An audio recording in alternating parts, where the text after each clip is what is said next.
Testing, testing. Got it? Okay.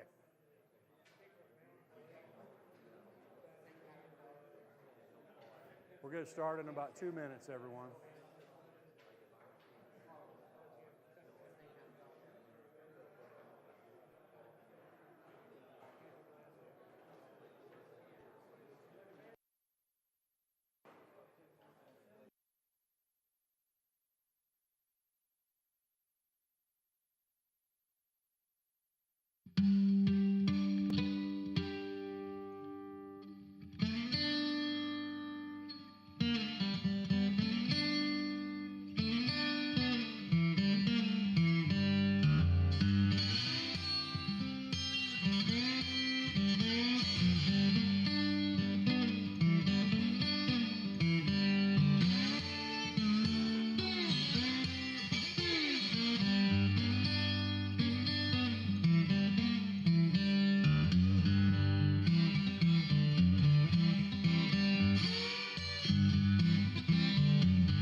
Everybody here? Oh, here we go. Okay. Evening, everybody. Welcome to our, it's August, right? August meeting. Want to welcome you all here. It's a beautiful day. I want to welcome all of you that are out there on the internet, whether it's YouTube or Facebook. So thanks for taking a little time out for our guild meeting. Do we have any first-time guests here tonight? Anybody here for the first time? All right. Thank you all. Thank you all for coming. Great to have you here, and hopefully we'll see you around a lot. Do we have any new members? Anybody just joined new members tonight? All right, even better. Okay. We love having new blood and new members that we can all get to know and learn from, and just kind of enhance our community, and everybody does it in each little way. So thank you guys for joining. Very excited about that. You guys know me. I like to get through this agenda quickly. We have a great program tonight. We have a lot of excellent show and tell, so I'm going to try to buzz through this quickly. You guys okay with that? So nothing special for me to report. I don't think Ron Hawes, our vice president, is here, so I don't think we have anything there. David Roth, our secretary, nothing to report. John Steyer, I don't believe I've seen him, our treasurer. We still have money in the bank because of all of you and your volunteering and your membership, and we're paying our bills. So let's keep that rolling. That all of you are the reason we have this great facility here. So keep that in mind, and always be looking out there for ways to volunteer. Some of the turf box projects and other projects really help us to keep our dues as low as possible. Still the best deal in town, if you ask me, and I think most of you would agree. So Craig, you wanted to come talk about First Friday? Craig Arnold? I think Craig's in here. I did see him earlier. I think he walked out. All right, well, if Craig, there is, one thing that Craig wanted to say is there was no laser engraver SIG for August. And when he comes back in, we can ask him to give an update for First Fridays. Chuck is over there. He's got odds and ends, but nothing special to report. You have things for sale though, right, Chuck? Everything on the table over there is for sale, so you got some great deals there. Yeah, everything must go. Haven't seen Brian tonight, so communications or website. We're just really thankful that we have talented people like Brian and his team to keep things updated from a technology standpoint and a communication standpoint, because people like me would be lost. Craig, come on up and give us an update for First Friday. And anything else you'd like to talk about. As long as it's fast. Fast? It's only 7:05. All right, so for First Fridays, we did actually sell some stuff on this last First Fridays, and we got a ton of people coming by the tent down there interested. So we're giving out little round tuits to those truly interested, and that's worth 10% off on their membership, and a few of those have been turned in, so that's working for us. The next First Fridays is going to be September 5th, and we will have it at the booth only, the tent only. Am I standing in the wrong spot? I think it's me. I think it's you? Okay. And so if you want to exhibit down there, we're limiting it to 3 items per member who want to exhibit, because we just don't have enough space. But you'll get an email to sign up. You've got some old stuff at home that you want to get rid of. Your spouse is saying, hey, get rid of this stuff. What are you going to do with that? Sell it. Sell it. Come down to First Fridays and sell it. In October is the wrap-up for the First Fridays season. Not only will we have the tent, but also we'll have this shop open also for display. So on that First Friday, which is the 3rd of October, the shop will be closed to get set up for First Fridays in here. That's about it. Awesome. You want me to do laser sig now? Yeah, please. There won't be a laser sig this month. Well done. We're all on vacation. We're all out of town, so all the leads. Where are you going? I'm going to Chicago. I'm going to Chicago.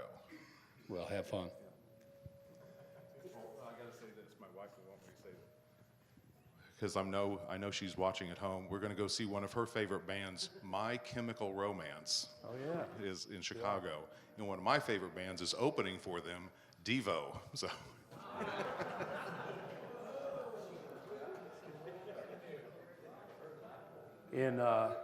In October, my wife and I are going to go down to Austin City Limits for the show to see one of my favorite bands. It's called Ted Hammock and the Campaign. My son plays electric guitar for them. So he's kind of cool he gets a chance to do that. Moving on down, newsletter. So Ron and Stephen did a great job on the newsletter. I want to encourage everyone to, if you're doing something that's interesting or fun, or taking some pictures, or you're going on a trip to, you see something that we think the members would like, please send a letter in. You can send that to, it's pretty simple, newsletter@kcwg.org. So pretty easy. Don, as always, is over Surplus books and magazines. We always get people donating things, and we've got some great stuff over there. Books are $1, magazines 25 cents, or 5 for $1. Right, Don? Okay, very good. Social media is led by Casey, and I don't think Casey Ziegler is here tonight, but make sure you're out there checking us out on YouTube. We have a YouTube channel, we have a Facebook page, we have a Facebook group, we have Instagram. We are starting to up our profile a little bit on social media, so feel free to come out and participate. You know, you've got some work you want to tag the guild. It'd be nice to get a little more buzz about our community. We're up to 602 subscribers. So if you're not a subscriber to our YouTube channel, why not? I don't know why, it's free. So go in there and subscribe, we'd appreciate that. Chris, I know I took a little bit of your thunder there. Any update? All good? Events, whoa. How to hold a microphone. Yeah, that's always a good one. If you come up here, Keep the microphone up to your mouth. Terry, events. I talked to Chris, and he's on top of it for the Santa's workshop. And we also have Christmas dinner well underway. I understand that Carole and George and who's my co-worker's name? Matt are working hard on an event to give to the Children's Hospital. She might want to talk about that later. But no? Okay. So Children's Hospital. Okay, so any toys you're making, any toys you want to make, you can get with one of them and donate those toys for the Children's Hospital. I don't know when that event will be culminated, but we have some time to make toys. Probably the middle of next year. Probably middle of next year, okay. So we plan ahead. Christmas dinner is well under the way. Anything you want to donate to Christmas dinner as far as little gifts, little things you want to make, we'd be happy to take those also. So other things are underway, but that's just. Thanks for the update, Terry. Appreciate that. I know you all put a lot of work into our event, so it's much appreciated. Carole, do you have a membership update? Do you want anything special? No, I'm good. 817 is where we are for membership. Okay, if you couldn't hear that online, we're up to 817 members, so good job, everybody. Keep passing the word, get out in the community, and you know, if you have friends that are into woodworking, bring them down. It's always fun to show off our space here. So programs, we have a program tonight. You'll hear more. Jesse Herlocker is here to talk about Google SketchUp. So I'm not an expert. What's that? Thanks for stealing my topic. Well, you said nothing to report, so I just rolled into it. Safety, Steve, I know you had an announcement you want for safety. You can come up here and grab the mic.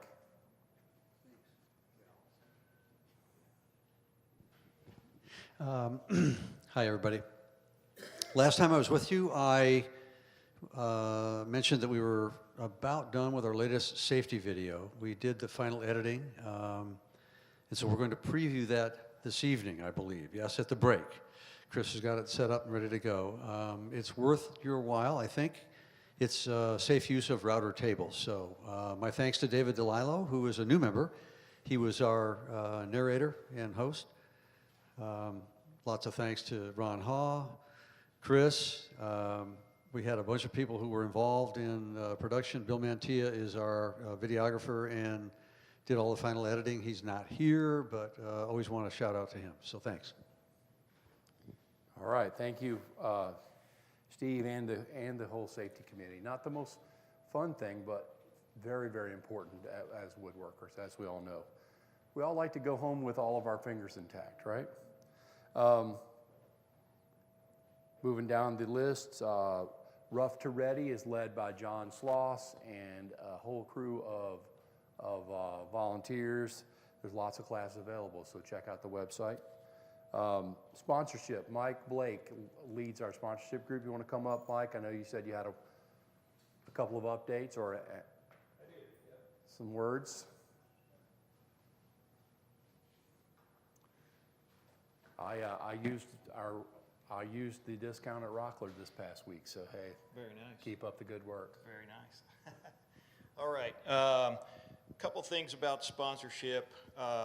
It's been a little bit of a process to try to determine exactly what a sponsor is and what a donor is and how we're keeping track of all those things here at the Guild. And it's not for you guys to worry about. We are focused on trying to find some sponsors that are, the Guild is a 501c3 nonprofit, so it is a tax-deductible donation. We are trying to find some sponsors, businesses, if anyone in here owns a business or wants to present it to the business that they work for or previously worked for. We are looking for sponsors that are willing to make some financial donations to the Guild, which will help keep our dues down and in check and in line for the next couple of years. So I'm working on finding some sponsors.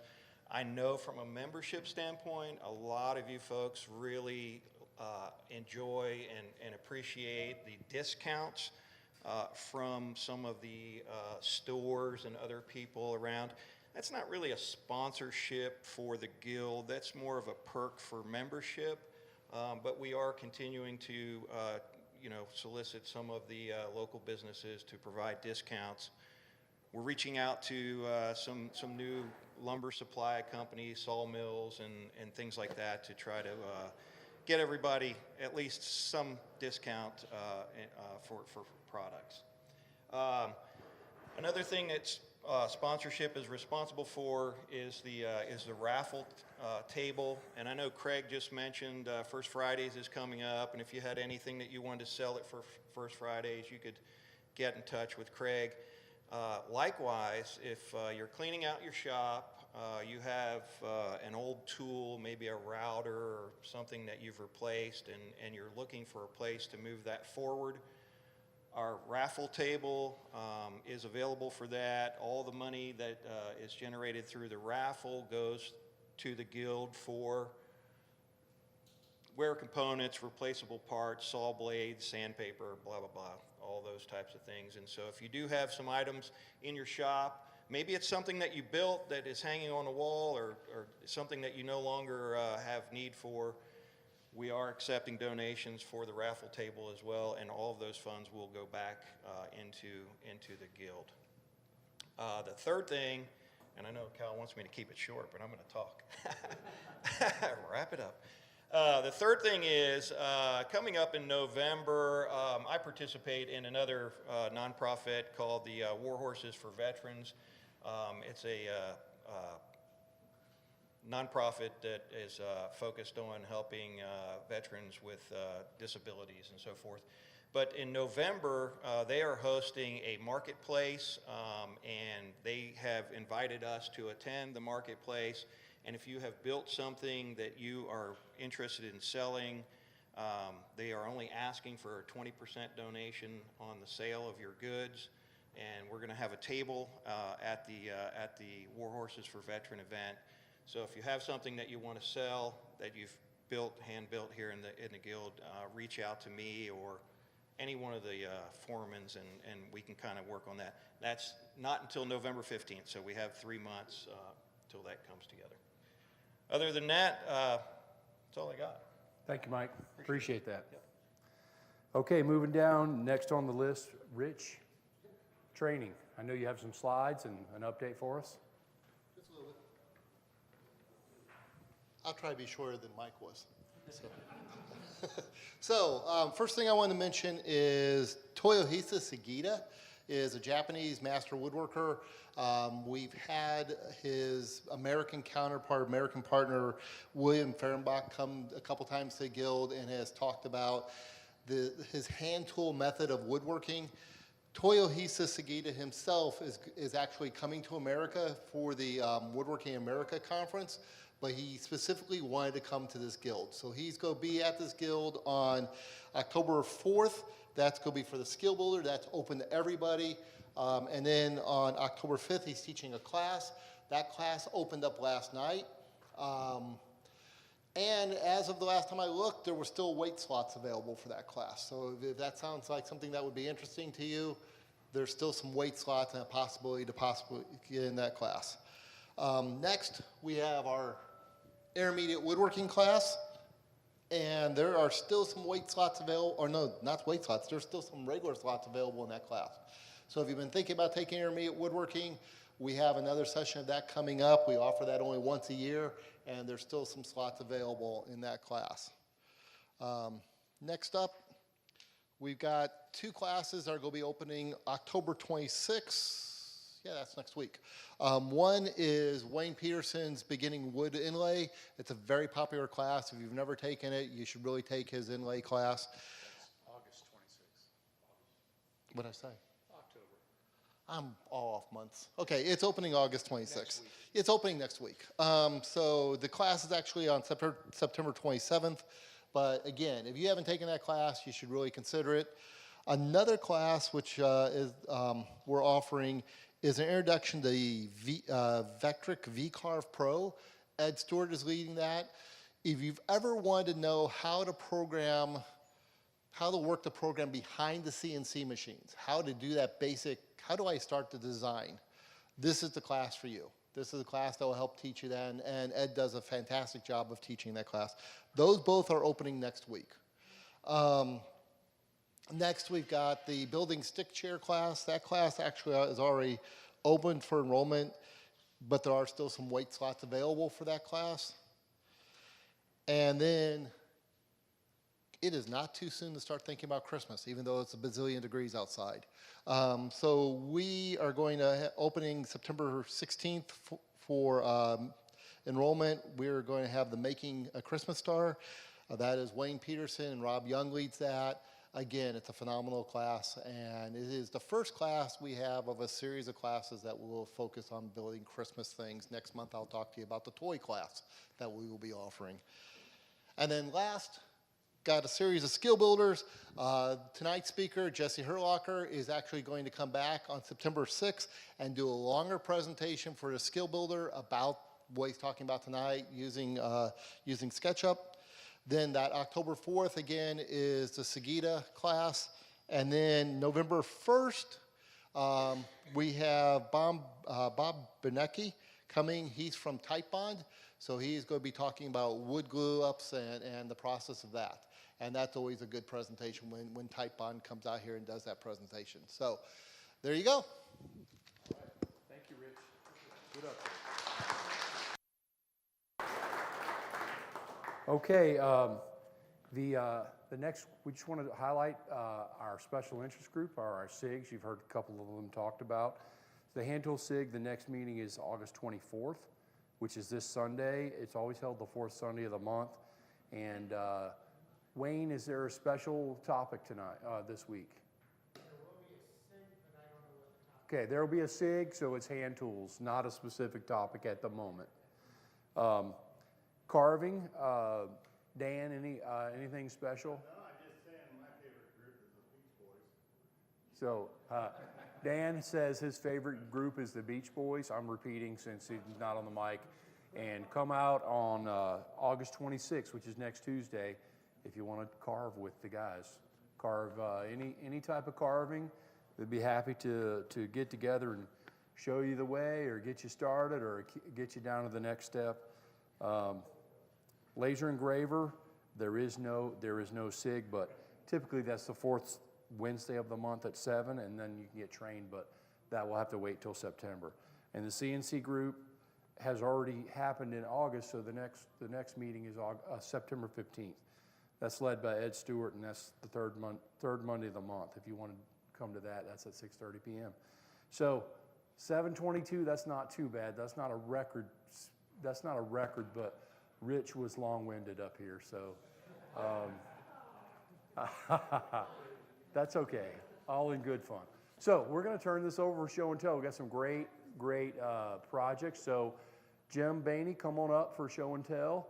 And if you've got a project, kind of get ready. We're going to want to move through these pretty quickly. Where are you at? So Thank you. yeah. Is this on? Thank you. If you come up, make sure you're using the microphones.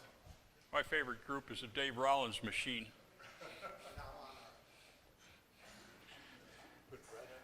All right. You want to bring yours up too, Dave? We'll bring them both up. Yeah, please. I'm not on? Okay, I'm on? Are we on? So this one works. That, by the way, was one of those pictures you were not supposed to do.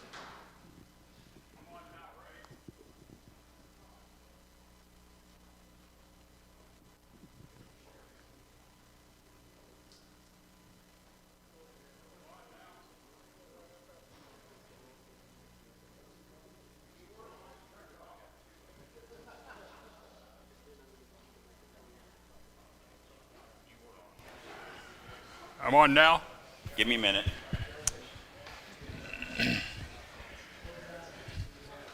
Have you shown here before? No, No, this is my first time. Your first time? Yes. Okay. Now. I got it right here. You want to shove it up my nostril?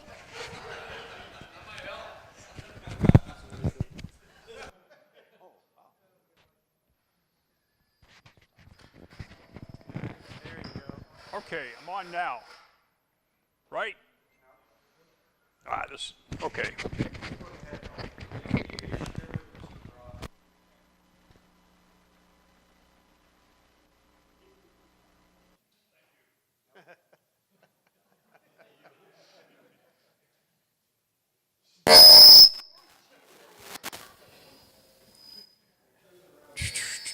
Now I'm on.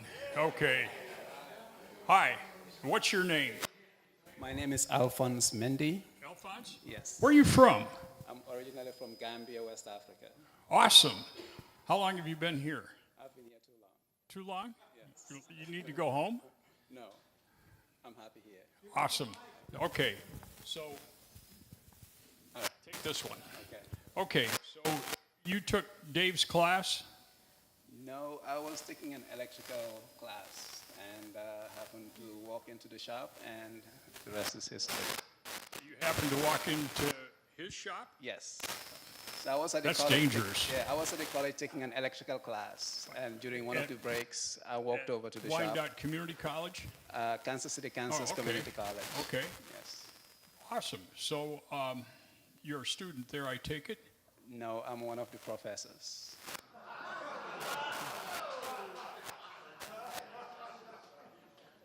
My apology. No, no.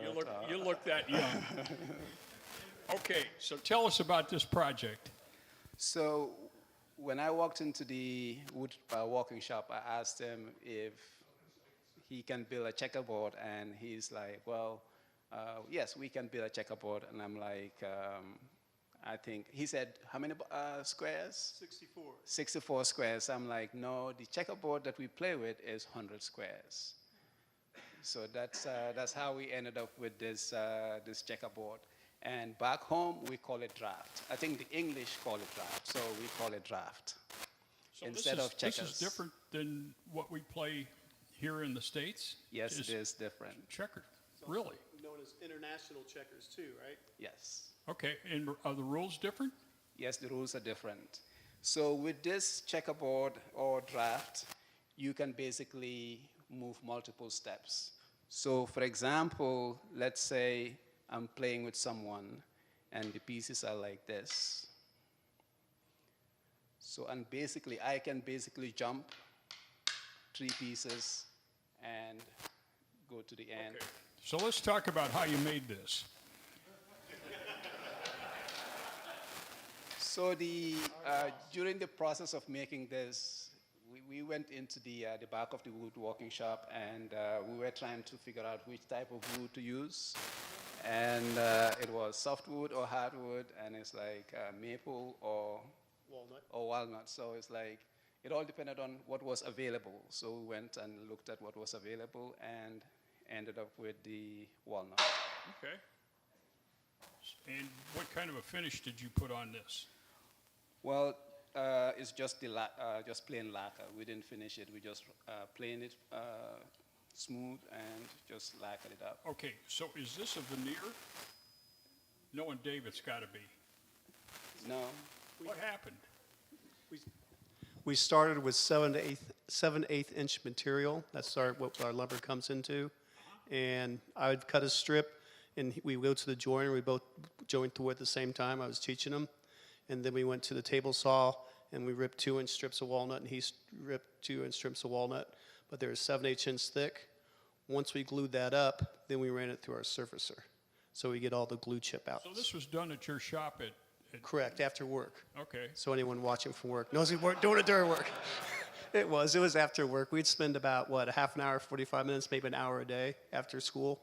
So it took us about 4 or 5 weeks. Awesome. So who do you play with this? Well, I play with members of some of my friends, and sometimes we spend hours playing the game. I mean, this honestly, it can be a waste of time because once you start playing, it's very difficult to give up, especially after you lose a game. So how long does it take to play a game of this? Well, it can take anywhere from 20 to 30 minutes. Okay, so Okay. so the loser starts over again, huh? Well, that is if your opponent wants to play. So if he wins, he may want to say, oh, well, we'll call it a day, and then you have to wait another day or two or a week or a month before you play. So right now, I'm in a Tough losing rules. streak. Like, there's this guy that I play, and he's beaten me 4 times, and every time I want to play, he's like, well, let's wait next week. So But I'm still but it's your waiting. board. Yes, it is Your my board, your rules. Well, I mean, the rules are universal, so you cannot Okay. make rules as you go along. Awesome. Yeah. So you got any more projects that you want to do? Not at the moment. Okay. It's like school started, so right now we're Are you focusing on school. so you're a member of the guild here? Not yet, but I would love to join.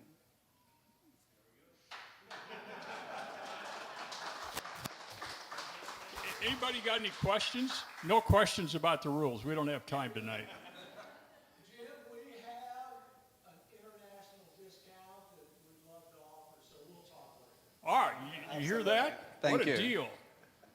Hey, I'm from Australia. All right. Any other questions? Dave, you got a comment? Yes, if you have any questions about the game during break, since we have so many show and tell, feel free to come up and ask us whatever questions you like. Thank you. Thanks for bringing that. Thank you for Awesome. having Good us. to meet you. Pleasure.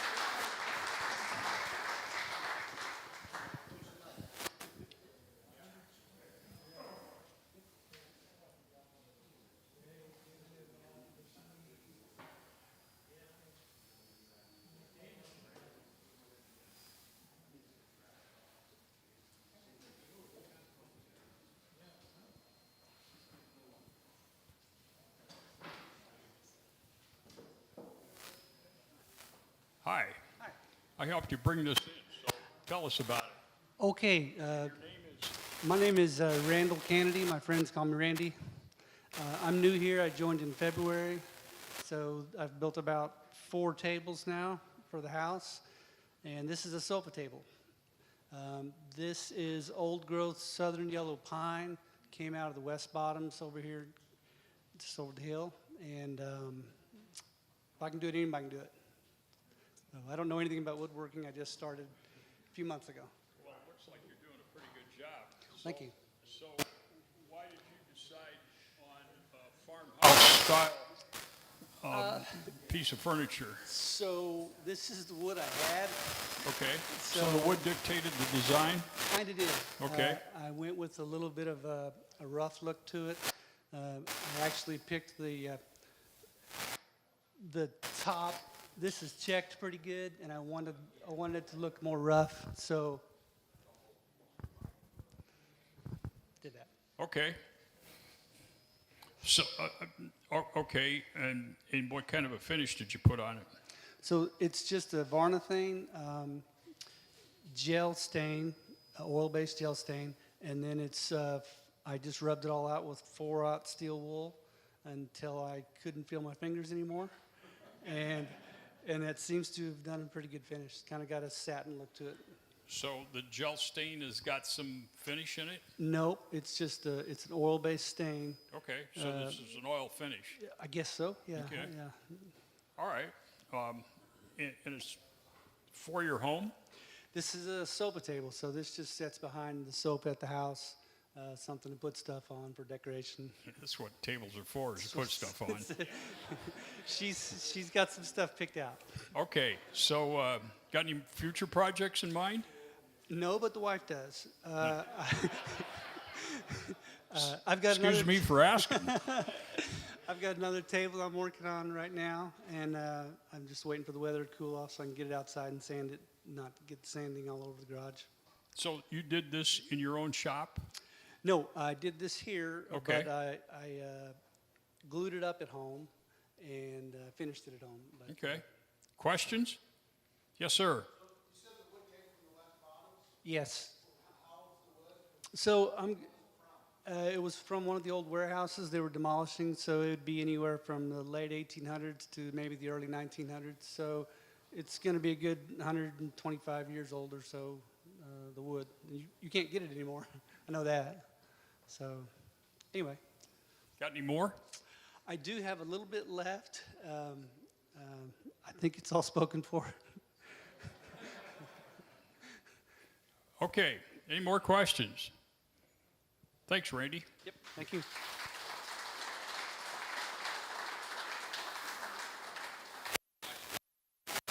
Okay, here, you want to, is the,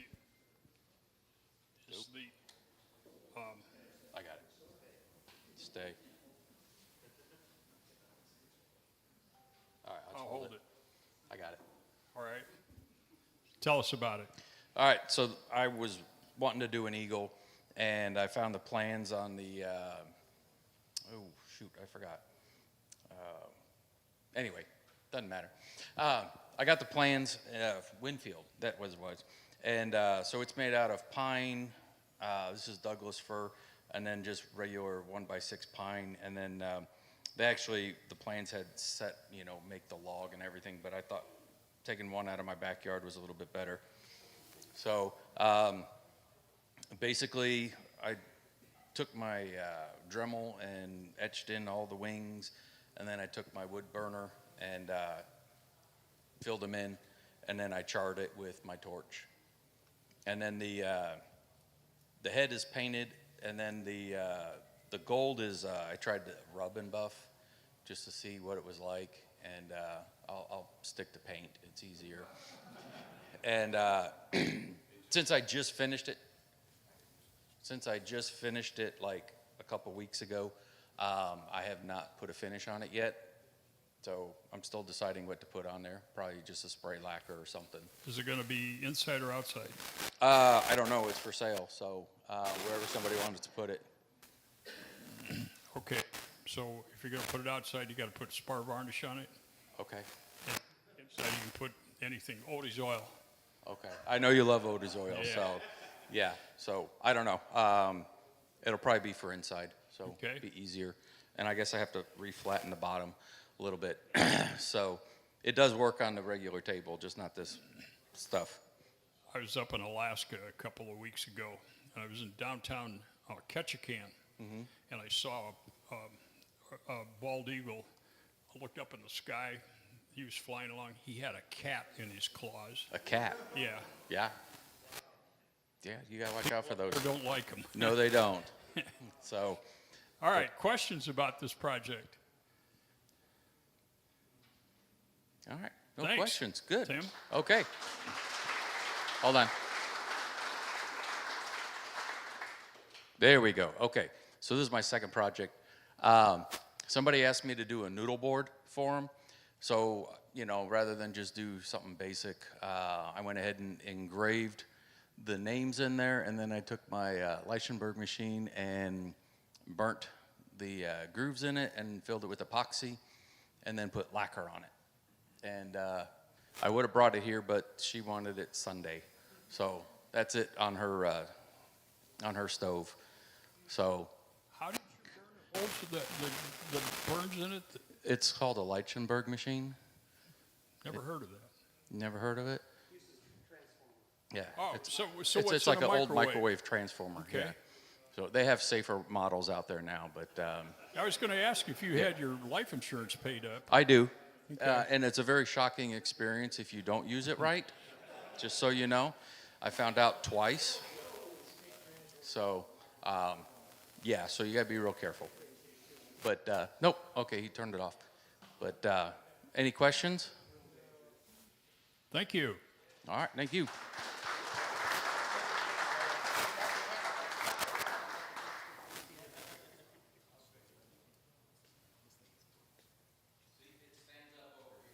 Hi, Fred. Hello, I'm Fred. Hold it up here. There you go. There you go. There I go. Yeah, you're good. I've built this thing up at North House Craft School. They offer all kinds of stuff up there. It's 110 miles north of Duluth. It's way up there. So as soon as I get My gears figured out, I'm gonna make some more of them. This here makes, Here, I'll do this. all right, you turn it.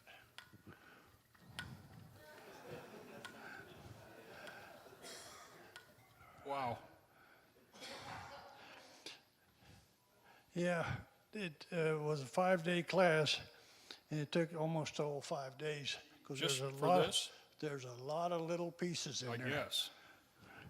Like right here, you make this, you gotta drill a hole here, you gotta drill 2 different holes there, you gotta drill another hole here, put a screw in it. That's just for this one gear.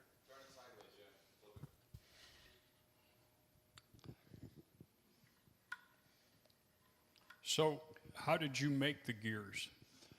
She furnished them. Because if 7 of us was trying to make gears, it took more than 5 days just to make the gears. And then you carved the blacksmith? I carved the blacksmith. I come up with the idea for the blacksmith. I made all these little pieces here and painted him and put it all together. Okay. So tell us about your buffalo. No, it's a bison. Oh, sorry. American buffaloes are bison. Water buffaloes from Asia and Africa are buffaloes. They're bigger than American buffaloes. So there's 2 different kind of buffaloes in the United States. Or bison. 2 different kind. 2 different kind of bison. I don't feel bad now. There's 2 different kind of bison. There's woodland bison, and then there's plains bisons. The plains bisons are the bigger ones. I made this out of basswood. I drew my pattern, drew him all out, and then I bandsawed him out as close as I could, and then I started carving him, and then I made the horns out of nails, out of 1/4-inch nails, big nails. Because if you try to carve them like that, they'll just break off. And then I painted him with acrylic. So what are you going to do with this? Put him on the shelf. Okay. Along with all the rest of your stuff. No, I give some of that away already. So you don't plan on giving this one away? Oh, I could, yeah. Okay. You want it? And what's going to happen with this? Well, I'm going to keep that around for a while yet and see if I can make the second one better. Okay. Yeah. So you're going to try a second one? Oh, I want to try more than 2. Are you going to expand it into another form? I'm going to make one about so big, about so wide, and then I'm going to have 2 blacksmiths hitting a piece of iron and another blacksmith over here holding the iron with a set of tongs. That's what my plan is. Okay. See how my gears turn out first. So we got a SketchUp class coming at the latter part of it, and I'm going to do it this way. I love it. I sketch everything. I draw everything out. Do you use SketchUp? Huh? No, I just draw it with a pencil. Okay. Any questions about this project? Yes, sir. You can put a rope on it and call it a judge, and you have another model. Yeah. What do you say? You could put a robe on this one and make it a judge, and he's pounding his gavel. Go away.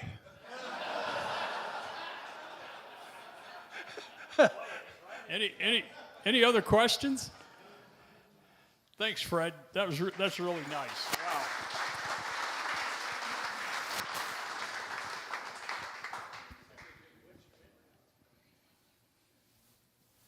Hi. Hi. Okay, got to hold this up Okay. here. All right. There you go. And your name is? Becky Nickel. Becky, hi. Hi. These are segmentation. They are gifts. One was for my mom, one was for my husband. And I like this concept. I watch a girl on YouTube called House of Timber. She makes phenomenal pieces, and I thought I could do that. So this was the first one I made. Actually, I made the frame in a mitered picture frame class with Shresh. And then I didn't know what to do with it. So I put it back on it and did kind of the mosaic backer, and then made the piece on top. I kind of did the whole thing backwards. I framed it first and then did everything else. This looks like intarsia. Yes, but it's painted, so it's segmentation Okay. for people that are All right. wood nerds. So the difference between intarsia and segmentation is the paint? Yeah. Cool. My Did you know that, understanding, Dave? anyway. Did you know that? Okay. Dave knows everything. Been confirmed. So yeah, I did that one backwards. This one, I tried to have a better process, except for by the time I got to the frame, I couldn't remember how to do a dado. So the frame is actually a piece of trim and then another piece of trim on the inside. And I gave it to my husband like the eve of his birthday. I didn't know what to do with the frame, so I just, there you go. So what's the significance of are these letters? This is a transformer, Oh, I see. Autobot and Decepticon. Okay. Is your husband into Transformers? Yes. Okay. And you painted, there's acrylic paint? This is MDF, and I did a primer on it, and then the paint is actually graffiti spray paint, which gives a really good color. And how did you cut these forms out? Scroll saw. Scroll saw, everything on a scroll saw? Yeah, and then I shaped it with a power carver. This is all shaped with like a power carver that you'll learn in Dan's class if you take his class. Okay. Yeah. Awesome. Questions? This is really unique. Thanks for bringing this in. I'm really intrigued with this. Did you put a finish on this? I did, but I did that one quite a while ago. I can't remember what it was. Well, actually, that's not true. It's called walrus oil, but I know nothing other than that. Walrus oil? Yep. Okay. It's not Odie's oil. You're welcome. Hey, I'm trying something new. Odie's oil next time, okay? Okay. Thank you. You're welcome.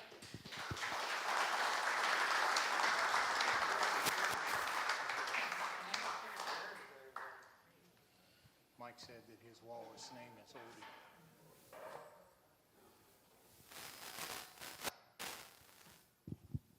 Hi. Hello, Jim Martin here. Well, 5 years ago, I was rummaging through a basement in a junk shop in Greenwood, and I found planes and saws. And I looked at 10 of the 40 planes or so, tore them apart, bought 2 for $30 a pop. And then I went to the saws, and I found these 3 out of about 40. 2 of them are Diston, and I bought those for $20 a pop, except the miter box came with the miter box. It was $35. Works great. So then I met Mark Harrell 2 years ago in Amana, Iowa, at the hand tool thing. And so 2 weeks ago, I was up in Superior, Wisconsin, and took his class in sharpening saws. And I took those 3. And I learned that this one is an 1855 Diston, 4.5 points per inch. I knew this was a Diston D8. It's 1910. And this one is a good saw, but it's not a Diston. The last day of the class with Mark, who was the founder and owner of Bad Axe Saws until he sold it to his employees, we got to make our own Bad Axe saw from scratch. So this was a blank plate that I had to tooth, set, and sharpen on the last day and put together. And like he told us the first day, the whole class, yeah, you're going to sharpen a saw. Anybody can sharpen a saw. What this does is it gives you the confidence that you're not going to screw it up. Or if you make a mistake, you'll know how to fix it.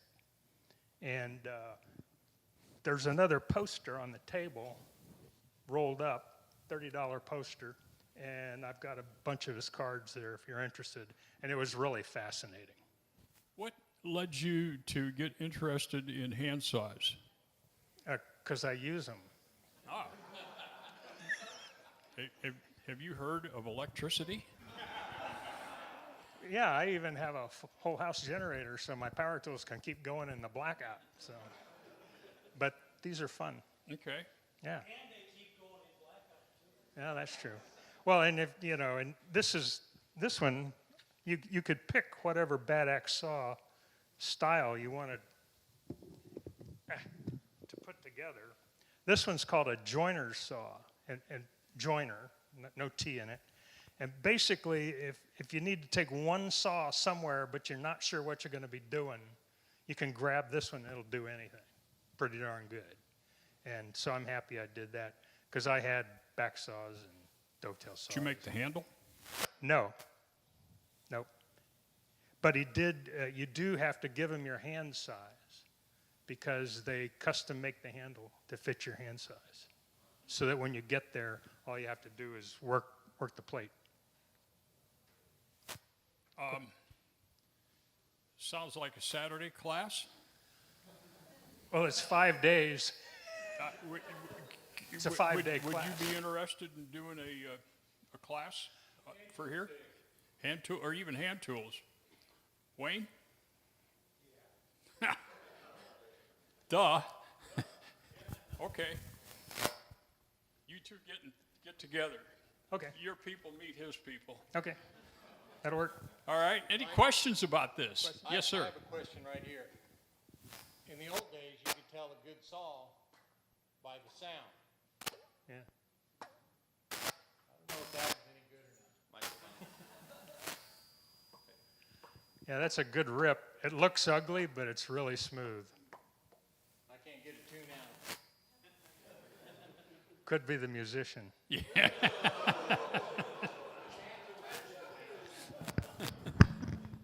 Any questions about these? Yes, sir. How'd you cut the teeth on that? Were they pre-cut on the bad axe saw when you made that, or how'd you cut those? With a toother? You guys gotta use a mark. Yeah. It's with a saw blade toother. I forgot the name of it. Pretty common. They've been using the same thing to tooth plates for 50 years. So.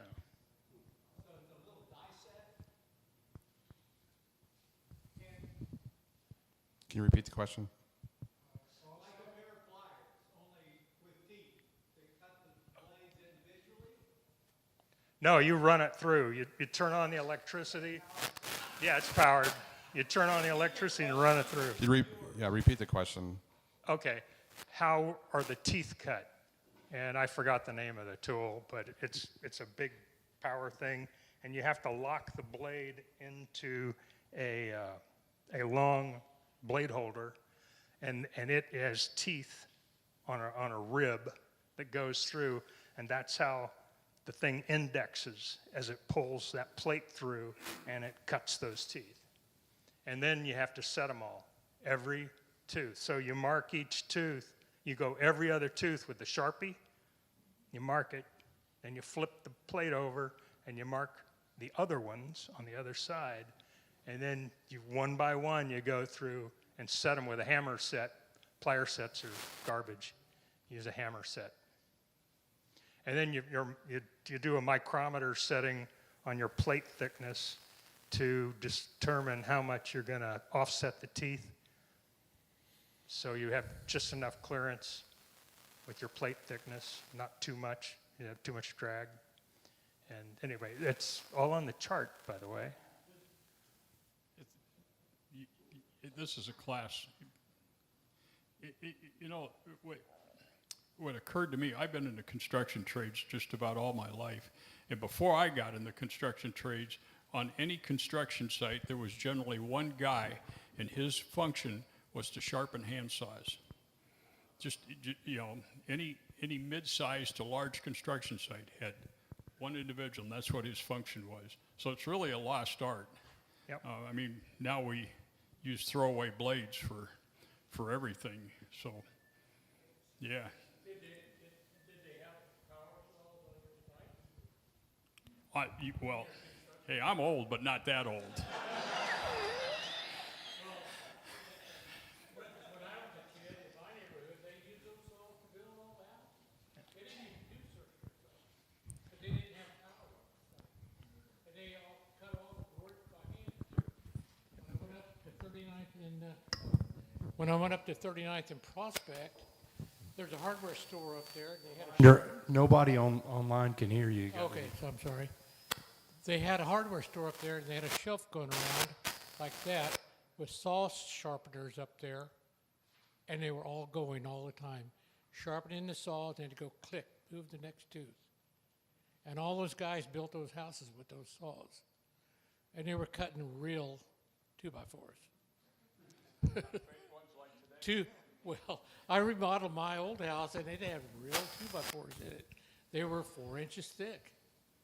And around here, most of the old houses from 1955 on to older were framed with southern yellow pine, which was harder than hell. This table here is built out of it's hard stuff. So yeah, you had to have sharp saws, for sure. All right, any more questions? Thanks, Jim. You're welcome.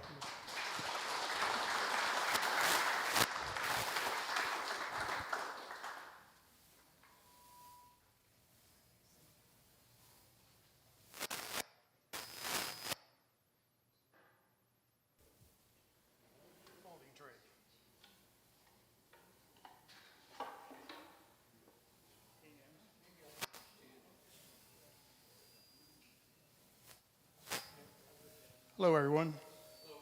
Back again for some more trays I made. And then people asked how we do them, so I brought a template so we can kind of show how that works if you have questions about that. But that one is my first folding tray I've ever made. They have a compass star in this one matches. And that's made with mahogany and oak as the trim. And then the star is maple, mahogany, and oak. And then this one is oak, red oak, with cedar, mahogany, and then the trim is, let's see, I think that's walnut and cedar. I mean mahogany. So, and it was a lot of fun. Got some new tools to make dowels, so I made my own dowels for that and everything. It's kind of fun. How did you make the dowels? Well, it's a tool, and just with my drill. Okay. And they're they don't really go all the way in. Okay. They just go in about a 1/4 inch. Okay, but you made the dowels for it, right? This I did. Okay, that's what I'm asking. Yeah. What was the process that you actually made the dowels? So you get a piece of walnut. This is walnut here. Mm-hmm. And so then I fasten it into my drill press. And then there's a drill bit that goes in there that just cuts those out. They just cut it out. Okay. And then you cut them in to about a 1/2 inch, is like a 3/4 inch board. Then I go over to my band saw and then cut them off, like you're resawing wood and everything. So it's fun. And this is an inlay, right? Yes, that's a cedar inlay on the oak. Okay. And I did that on my table saw. Okay. And then cut the pieces on my table saw. And what did you finish this with? They're all poly. Okay. And wax. Okay. And oil base. Have you made more than one of these? It's my first one ever. Okay. Folding. Okay. You gonna make more? I don't know. Make a set? It depends on if my wife wants one or not. In the man cave, I have that for myself. She doesn't come down there much, so no rush on that. She doesn't know you have it. Yeah, she knows Wait I have till it. she sees it. I want 6 of those. Yeah, I know. She's seen it. So any question on how we make these, but this is the template that I think we get those through Tartar Woodworking Company.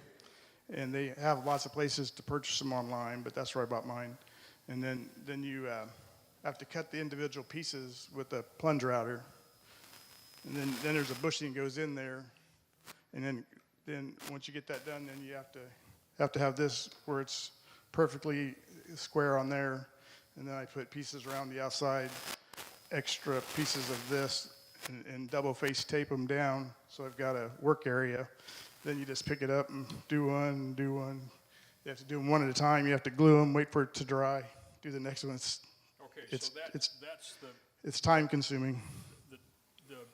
The inlays. Part, and then how do you make Well, I did both there. I did it quick. I see. So Okay. this is how you cut the pieces. Mm-hmm. So you put it down here and you'll have this in there and then run your router. You have to be really careful because there's nothing to keep you from going into the middle. So you have to learn how to keep it on the edge. Questions? Yeah. Yes, sir. So your material for the inlays, do you buy that, or did you actually resaw those pieces? So this was 2 3/4, or however thick that is, pieces glued together. And then I resawed to the 1/8 inch for the inlay. Okay, great. Any other? Yes, sir. What router did you use? Did you use a trim router or A plunge router. A full-size plunge router? Yeah, full-size plunge router. That's what I have. I have other size. I have like 4 routers, but that's the one I was using. Any other questions? Lots of fun. Yes, sir.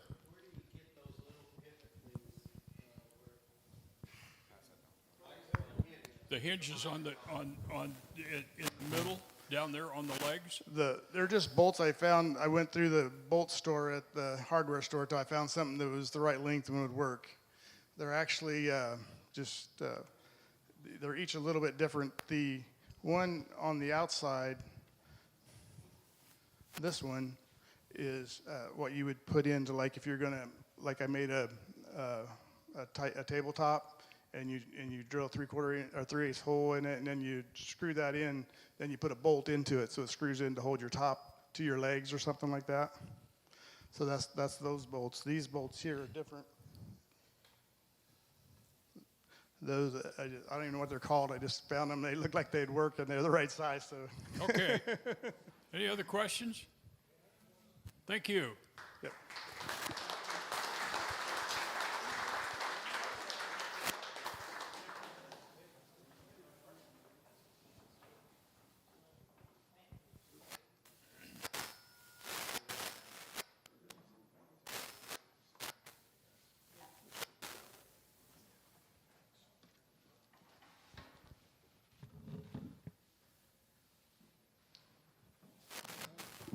Hi, John. Hi, Jim. How are you? Tell us about this. Well, these I just completed. They are going to join the 2 dressers and king bed that I made here at the Guild as well. They are originally and still are manufactured by Stickley in their factory in New York, L&JG Stickley. And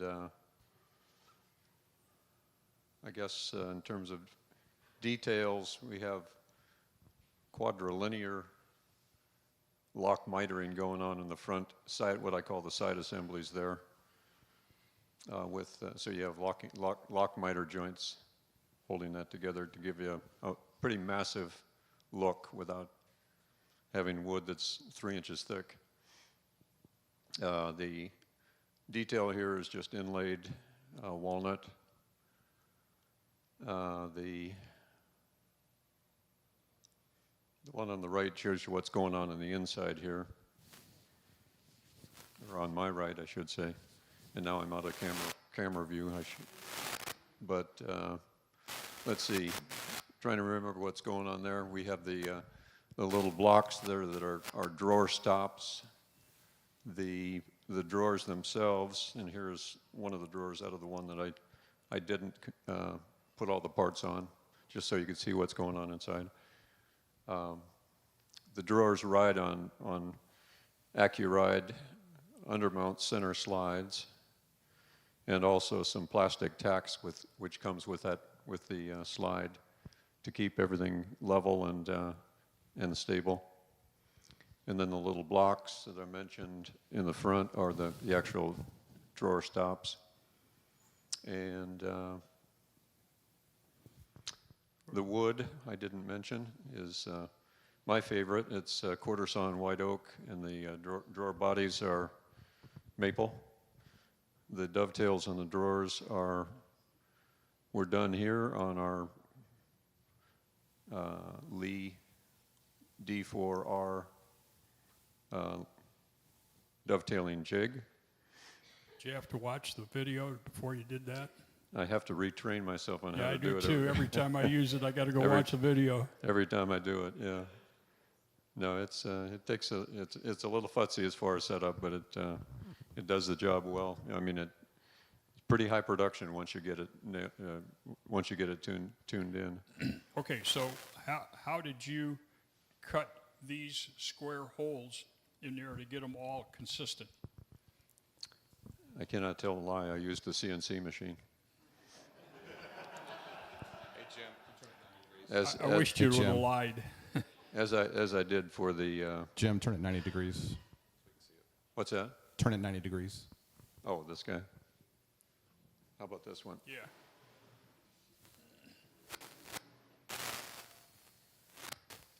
Yeah, I use the CNC for the recessing on the walnut inlays as well. Any questions? Finish? Oh, finish, started to say. White oak, we already talked about the wood. The finish is Danish Watco light walnut Danish oil. And then I oversprayed that with 3 coats of water-based general finishes in Duro Poly. I got a question. Yeah. What's the hole for in the back? Is that for compression? Air hole. That's because of my wife. Oh. She wanted to be able to put her electronics in the drawer and charge them overnight. So that's what we're going to do. So if it was good enough for her, I put one in mine too. Any other questions? Yes, sir. Yeah, is there a trick on the locking miters when it's a taper? No. It just works the same? It works exactly the same. People, yeah, it's hard to envision, but yeah, they go together just as if you were cutting them on a square board. Yes, sir. How long did it take you to set up that jig for those drawers? Well, Robert knows the answer because we did a project for him on the lead jig as well together, and I think it took me probably a half a day to dial them in. I got it all done. I know I got them all done in a day, so. But yeah, there's a disproportionate make-ready time on that thing relative to production. Any other questions? Awesome project, Okay. John. Thanks for bringing that in. Thank you.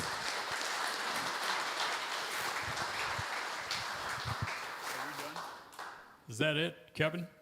That's it. All right, thank you.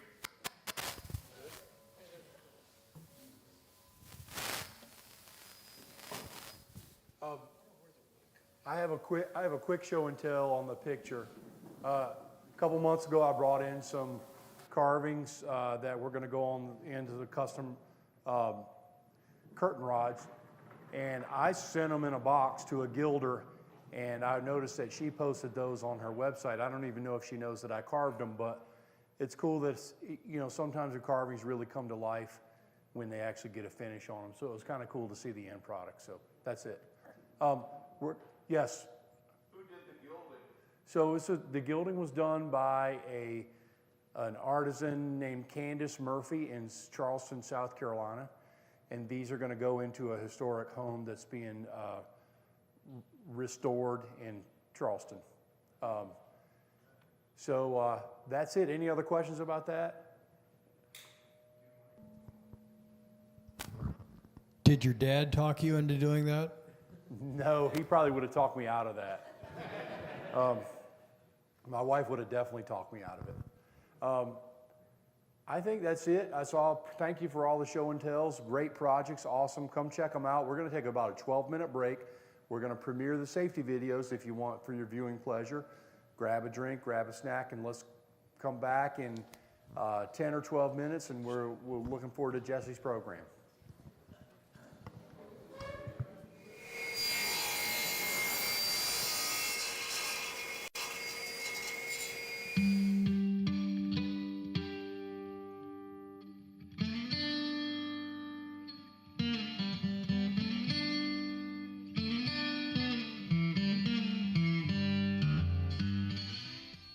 Hi, my name is Dave DeLillo, and welcome to another of the Kansas City Woodworkers Guild's ongoing series of machine safety videos.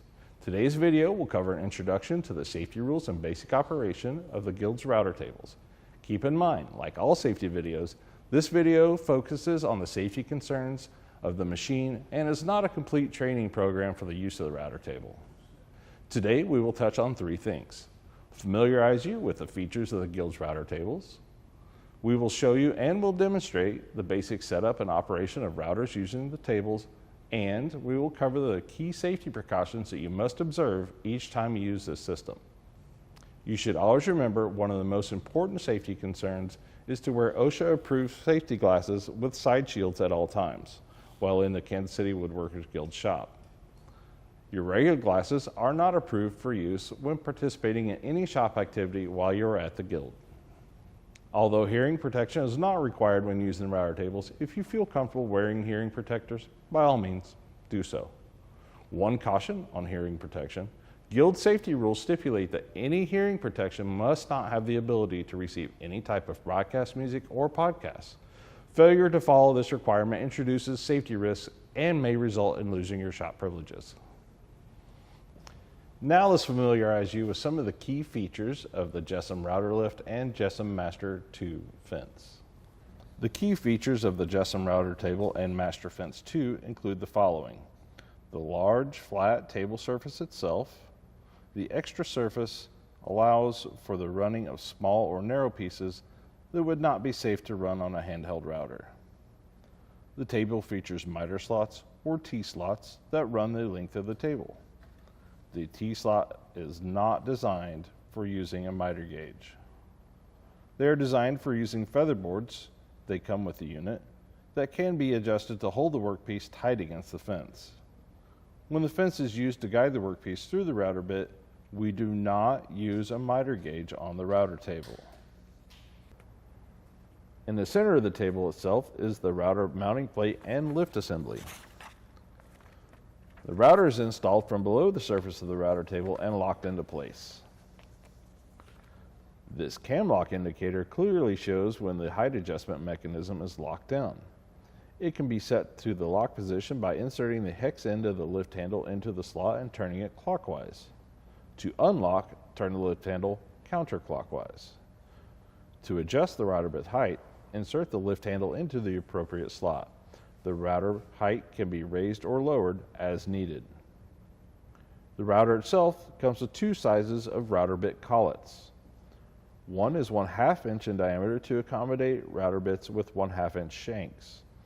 The other collet is 1/4 inch to accommodate router bits with 1/4 inch shanks.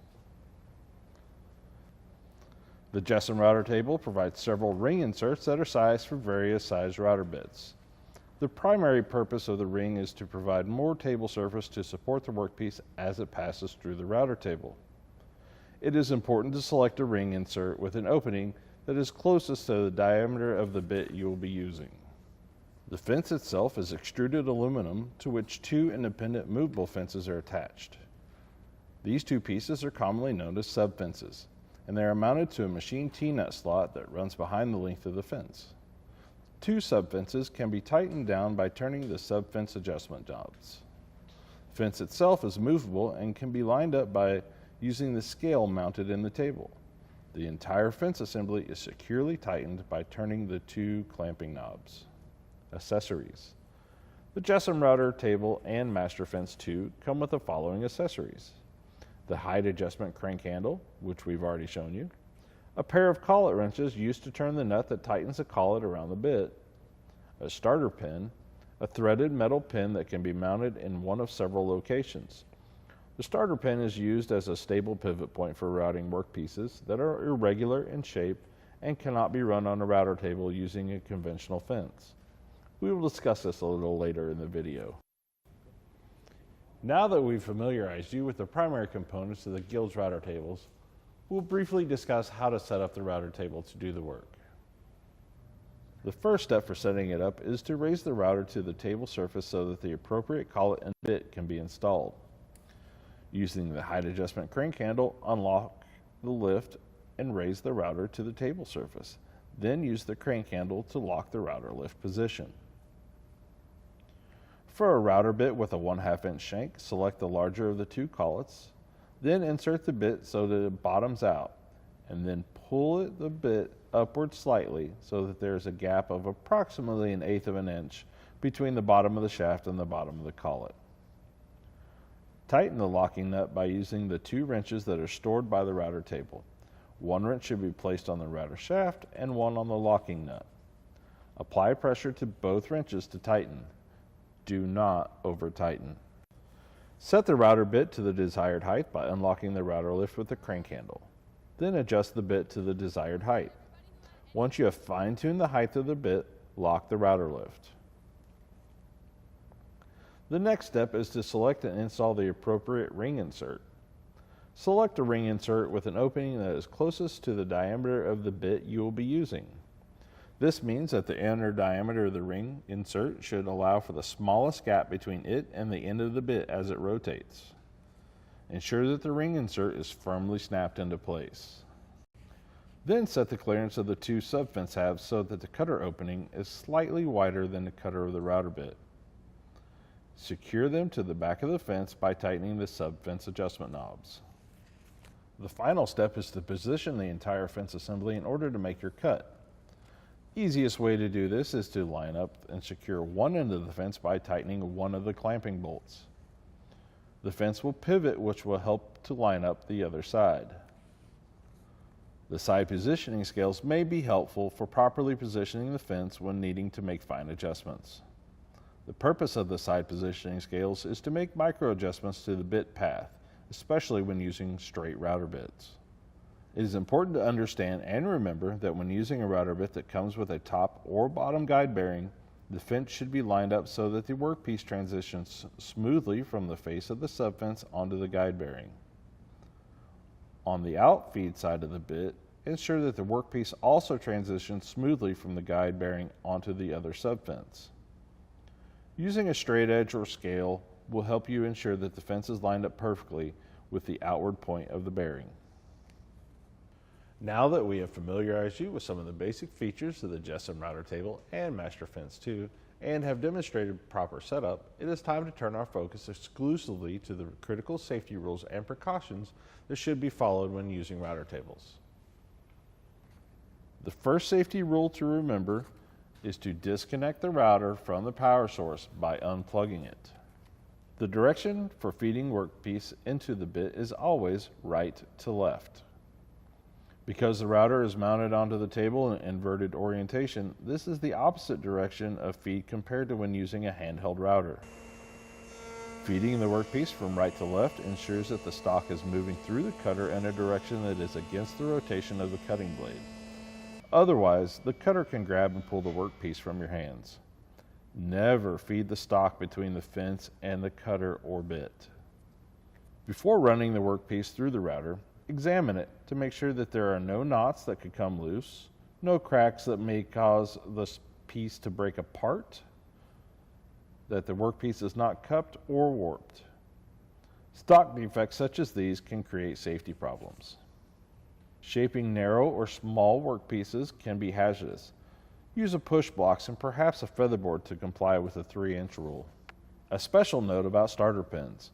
If you need to route an irregularly shaped workpiece that cannot be run on a standard router table fence and the router bit is equipped with a guide bearing, install a starter pin into the router tabletop. A starter pin provides a solid point that allows the woodworker to slowly pivot the workpiece into the bit until it contacts the guide bearing of the bit. This helps ensure that the workpiece is never fed entirely freehand into the router bit, which may cause you to lose control of the workpiece. To install a starting pin, locate the threaded screw hole on the end feed side of the bit. Thread the pin into the hole and secure it tightly. To use the starting pin, remove the fence and turn on the router. Hold the workpiece firmly on the table and against the starter pin. Slowly feed the stock into the rotating bit until the piece firmly rests against the guide bearing of the bit. Continue to make your pass, ensuring that the workpiece is firmly on the table and firmly rests against the starter pin. Then transitions to the guide bearing of the bit. At all times, the workpiece must be supported by either the starter pin or the guide bearing of the bit. The workpiece is never to be introduced by freehand into the bit. A special note, if you've never used a starting pin before, please connect with the shop foreman and ask them to help get set up and run your piece, and for any advice or guidance they have for you to run your piece safely. As in all cases, it is best not to learn from mistakes when routing with a starting pin.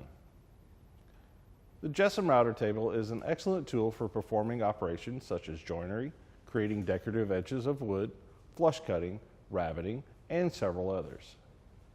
Remember, follow the safety precautions described in this video each and every time you plan to use the router table.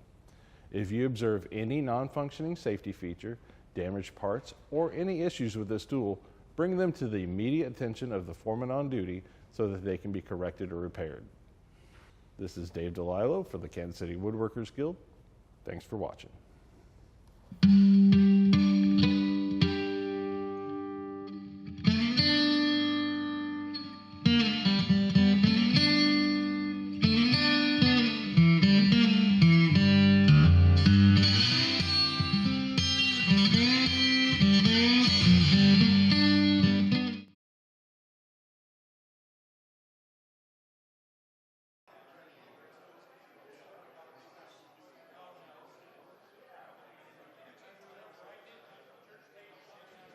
All right, can everybody take their seats, please? I'll say it again. Can everybody take their seats, please?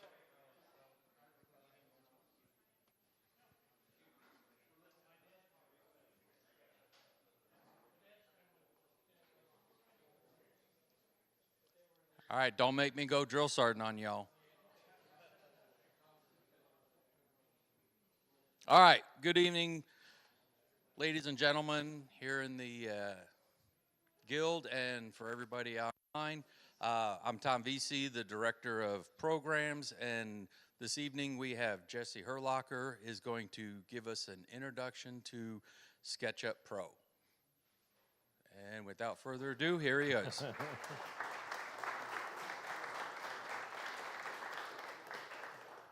Well, here's hoping the microphone's working. It sounds good. Everybody can hear all right? Yeah. All right, fantastic. Well, my name is Jesse Herlocker. I've been a member of the Guild for a couple of years now. If I haven't seen you around, it's because I have 2 kids and I work full time, and mostly I'm up here at night like a vampire or something, so I'm not able to be up here during maybe the most common hours, but it's really nice to be able to give a presentation on this. This is born very much out of need because we were doing a bathroom remodel. I wanted to be able to build the bathroom vanity that we would put in there. I had never done it before. I really liked some of the stylings of IKEA stuff, but I don't love the construction, but I wanted something with similar functionality. And I thought to myself, how in the world am I going to do this? And how am I going to sell this to my family that I can do it? And so I needed a way to be able to plan what I was going to do. And SketchUp provided me a really nice way to be able to draw it and plan it. And as we'll discuss, it's been working out. So that's pretty good. Just by show of hands, has anyone here ever used a computer to do drafting, create plans, 2D, 3D? Anybody in 3D? Anybody in SketchUp specifically? All right, well then you guys could all come up here. No, but it is a really nice, it's an easy tool to learn. Might talk just why would you want to model a project in 3D? What's the advantage?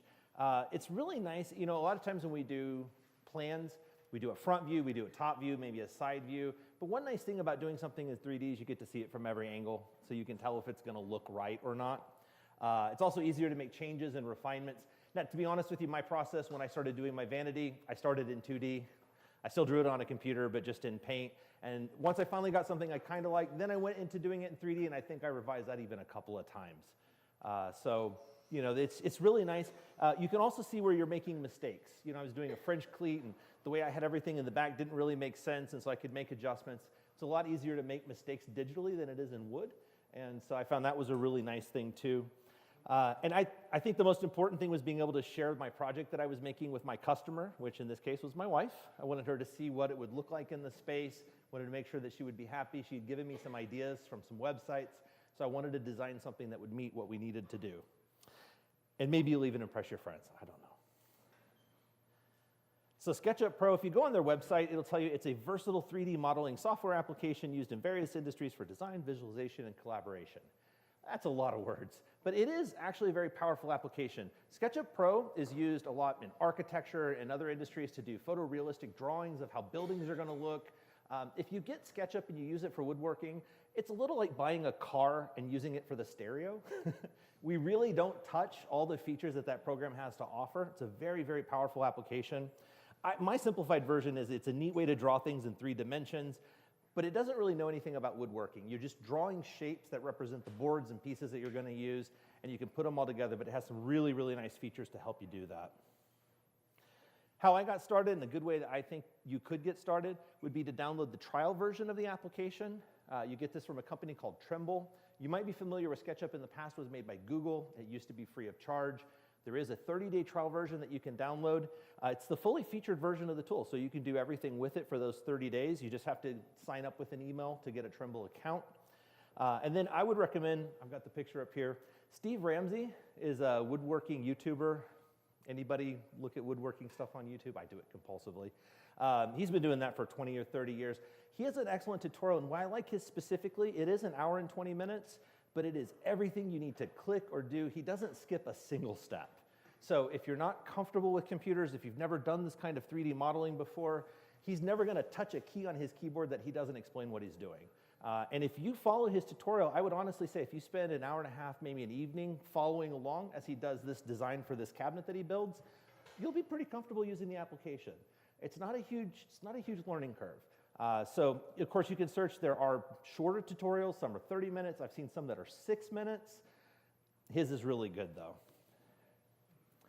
All right, so a few disclaimers. I'm very humbled to be asked to give this presentation because I've only been using SketchUp since December, January, about 6 months or so. I'm not a SketchUp Pro. I'm just a nerd who likes to use new tools. And again, using computers, this seemed like a good way to get into it. I did the bathroom remodel, as I mentioned earlier this year. No, it's not done. This is what it looks like. Of course, it's not red and blue. Those are just different materials. It's white oak, but it shows you what it looks like. And the little guy here, which you'll see whenever I actually open the application, he's there for scale reference. He comes in every drawing that you start. That's not meant to be me. I don't play an instrument. That's not. Everybody asks me that, though. Everybody I've ever shown this to, they're like, oh, is that supposed to be you? And it's not. All right, so let's do just a little demonstration here. As you can see, there he is. He's lurking.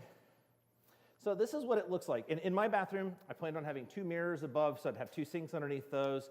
I've got my bank of drawers. I've even modified this design a little bit. I've got three banks of like 3 drawers, 2 drawers, 3 drawers. So I've iterated on the design a little bit even since this. But this is very representative of the amount of space that I have. And one of the things that's nice, I can hide. So if I don't want to see all those walls, I don't have to see them. If I want to hide the mirrors, if I want to hide the guy. And I can really focus here just on what I'm building and how I'm building it. I'll go ahead and hide the face frames and the drawer faces as soon as I can click them here. And you'll see what I actually built are 3 separate cabinets because I needed to fit it through a tight space. So I built this as 3 separate cabinets that would hang on a French cleat, and then I would tie them all together, put legs underneath it. So this was a really, really nice way to be able to do this.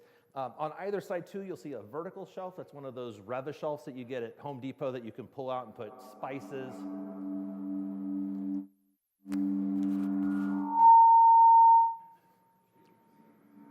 Uh-oh.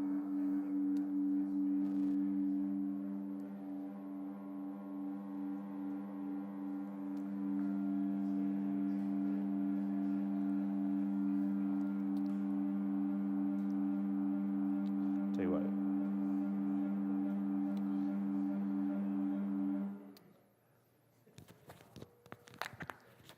We'll just do this. I thought surely my computer's not responsible for that, right? It's always a little funny carrying a computer into the guild too. You know, you feel a little bit weird not holding a power tool, a hand tool, something that looks a little bit more like you belong here. You know, you're worried about getting sawdust in it. In fact, the reason that I'm doing this today, Chris McCauley caught me one night. I was here late. I was trying to get all my pieces cut to do this, and he asked me how I was doing it because who brings a computer into the guild? And I was working on this, and so I got signed up for this. So again, it's just really nice. I can actually see everything that I'm doing here. There are tools too, Like I can grab a tape measure and I can get dimensions. So I can shoot across here and I can tell you that my cabinet, it's 86 inches across. You know, I can do all kinds of things. One of the things that I really liked about the tool, there's an extension called Open Cut List, which I'm going to open here.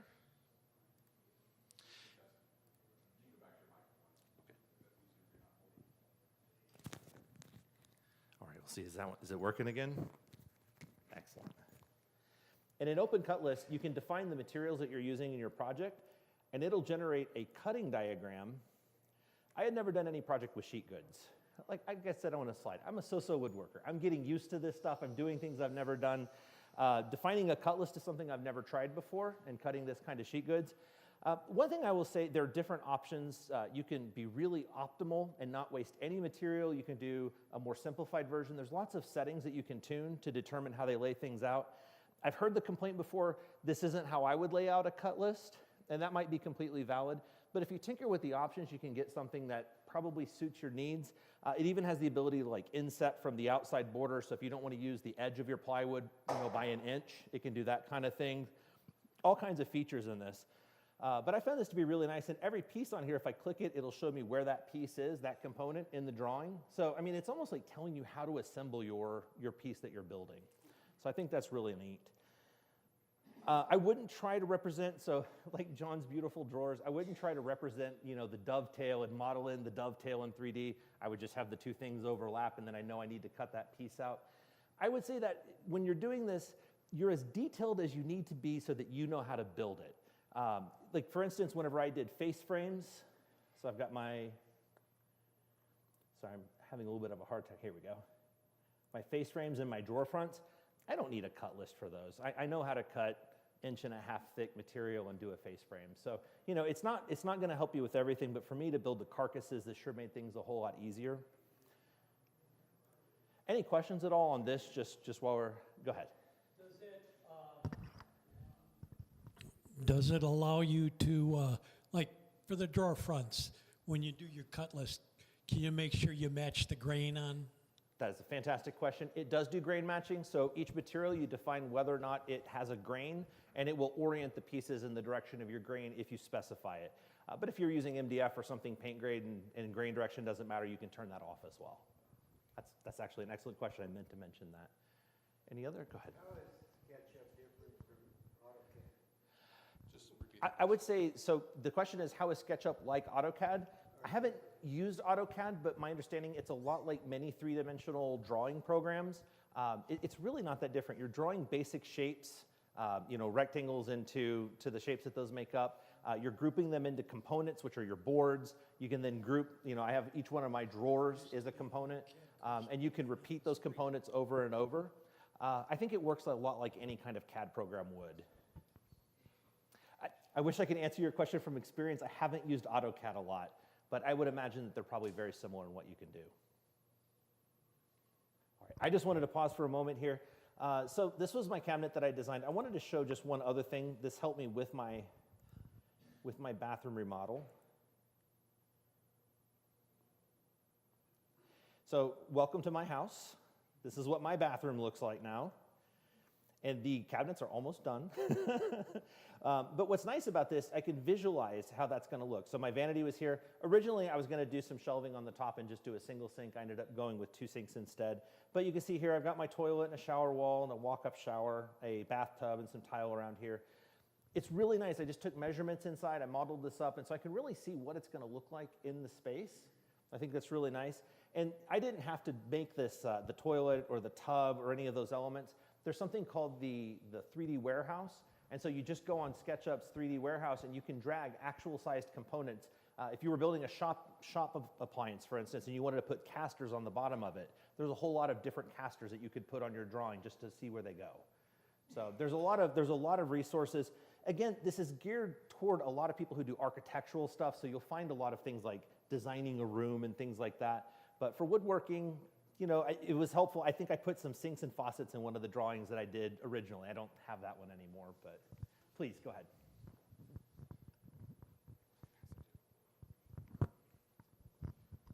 Is this SketchUp Pro free, or do you have to pay for it? Monthly subscription? That is a fantastic segue. Prepare for a roller coaster ride. All right. We talked about the warehouse, so that's where you can get the 3D assets, just about anything you can think of, so if you want to use those in your project. Talked about the open cut list, so that's another feature. That is an extension, meaning that you have to have the application, the pro version of the tool to use the extensions. They don't work in the web version. We'll talk about the difference here in just a moment. There are some other extensions. I haven't used them because I haven't needed to, because they're not part of my remodel, but you can export 2D plans. A lot of times if you see people who produce plans and sell them online, they might use a program like this to do that. Also CNC routing. I know that there's an extension where you can export certain formats that are used for CNC routing. So you could model something in SketchUp and then you could use that to export to CNC. I haven't done that, so full disclaimer, but I've seen a lot of videos about how to do it, but that is possible. All right, so how to use it for free. There is a version of SketchUp. It runs in a web browser. It doesn't require you to install anything on your computer. So any place that you have internet access, you can log into your Trimble account that you'll create, and you can pull up your creations. You could be on your lunch break at work, and while the boss isn't looking, you can pull it up and you can work on your design, right? So it's kind of convenient. It's nice. It is a little limited because it doesn't support the extensions. The web version is just subtly different than the one that you would actually install on your computer. I find it to be pretty good, though. I will say this, it's a little hard to find online. Try Googling, is SketchUp web version free? Because that'll take you to the website that'll look like this online. If you just go to their different versions of their software, they're trying to get you to pay for something. So specifically search for, is a web version of SketchUp free? And it will take you to this, I promise. You can also use it for free for 30 days as a trial version.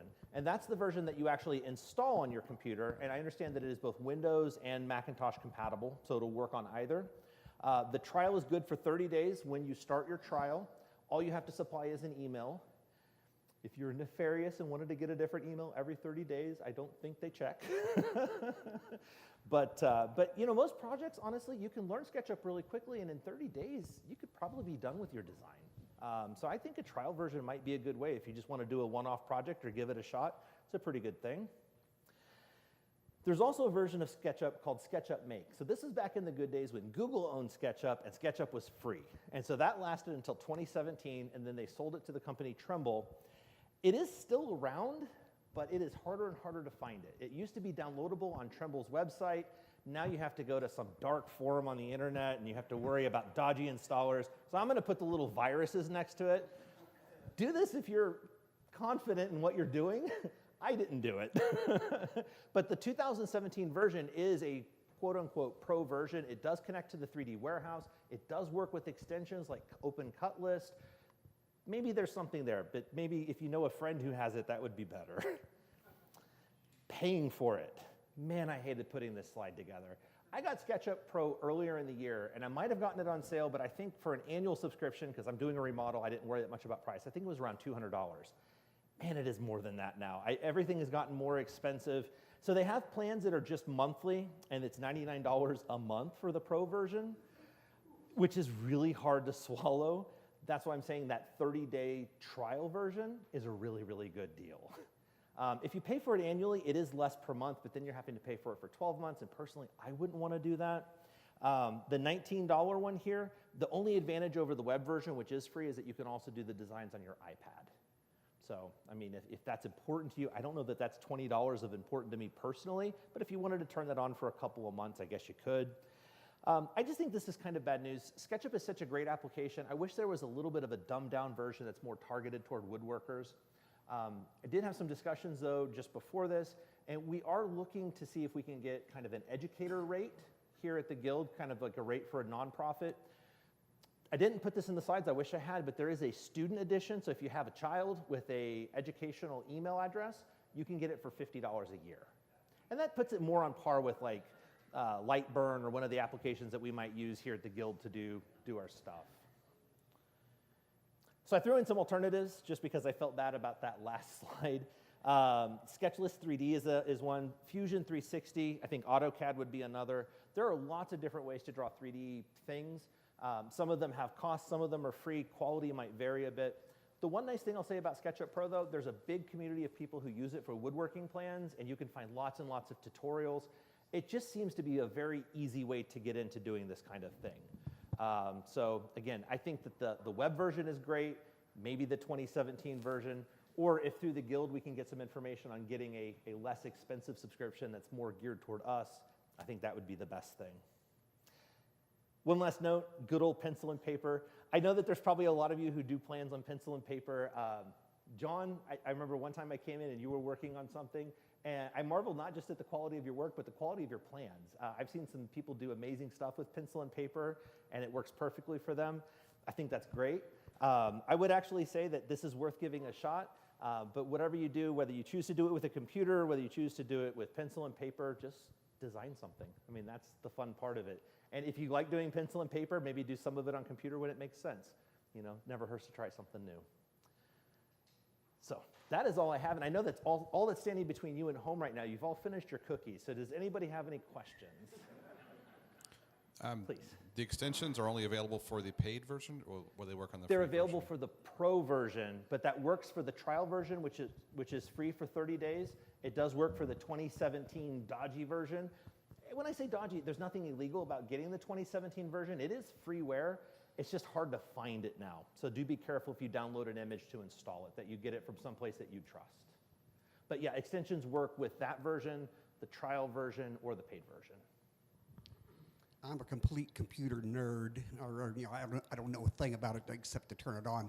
Is it possible to use this in conjunction with the CNC machine or the laser printer that we have back here in the back?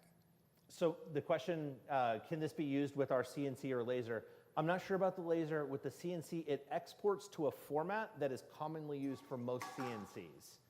I assume that that's the same formats that our CNC machine would use, but I'm a little bit CNC stupid. So, but I would assume that it would be possible. Okay. Please, down in front. I have a quick question. I just did a bathroom, and I did pencil and paper, built the cabinets. I'm almost done. I've got another bathroom I'm going to do. I'm just going to put in one vanity. Why would I spend $100 or $200 for this? Well, there's probably people online that have this designed. I could buy that from them and expand it. Aren't there people out there that'll show you the plan? Probably. A SketchUp plan? Yeah. Download it? I think that's a good question. I know whenever I did my project specifically, I wanted to incorporate those kind of custom pull-out cabinets on the side. We just greedily wanted to use every ounce of space that we had available, so I wanted it to be wall-to-wall. Everything's a drawer. It's that kind of IKEA concept of very low-profile sinks that go immediately back, and the back 5 to 6 inches of my cabinet is all my plumbing. So everything's a drawer, everything's accessible. I couldn't find any plans like that, so I just had to make my own. Well, I know the guys that do the light burn programs. They can go online, download something, bring it over to Lightburn, burn it. I was just thinking if there's people out there using SketchUp Pro would design certain cabinets, and you could just say, hey, let me download that one, I'll build it. Sounds like the start of a great business. You could be a SketchUp Pro design consultant. That is an excellent question, though. Any others? Thought I saw. Oh. Gentleman here again. Is there a 2D version of SketchUp that's a lot cheaper? Or is it free? I don't think so. I think the space they play in is the 3D space. I mean, that would be like buying the car for the stereo, but then only listening to AM radio, I think.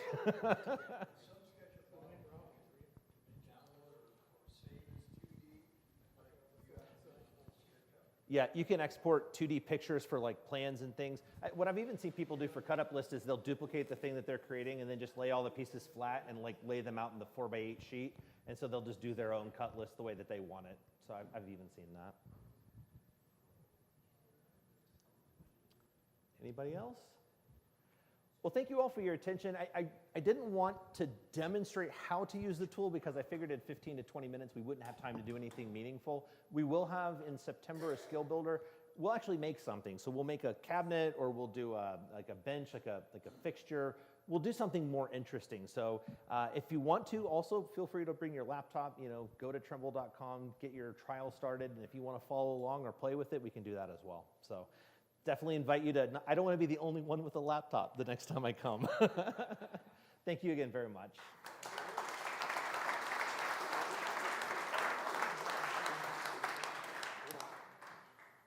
Is this microphone on? Okay. I just wanted to say thank you. We appreciate it. You get this. You get your door prize there. Hey. That's the just a small token of our appreciation. The only way you can get that is to do a presentation. So, if all of you want a coffee cup, you can come up with a. And we always like to take the mug shot. So, Thank you again. Thank you very much. it's a great tool. Appreciate it. Appreciate it. All right, everybody. That's it for tonight. I would say one announcement. If you can stay at all to help put the chairs away, put the shop back together, that help would be much appreciated. And other than that, have a great night. Be safe, and we'll see you around the Guild. This has been a production of the Kansas City Woodworkers Guild. A special thank you to our guest today, to the Guild's Leadership Committee, and to all of our sponsors.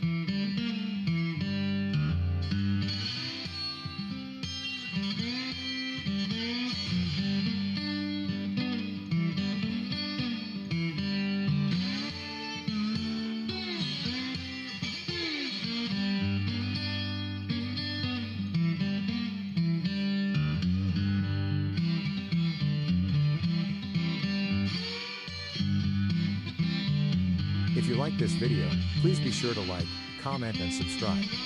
For more videos, please check out our YouTube channel. For more information about the Guild, upcoming classes, and events, please visit our website kcwg.org. You can also find us on social media by searching for Kansas City Woodworkers Guild. And remember to hit the subscribe button and ring the bell for notifications.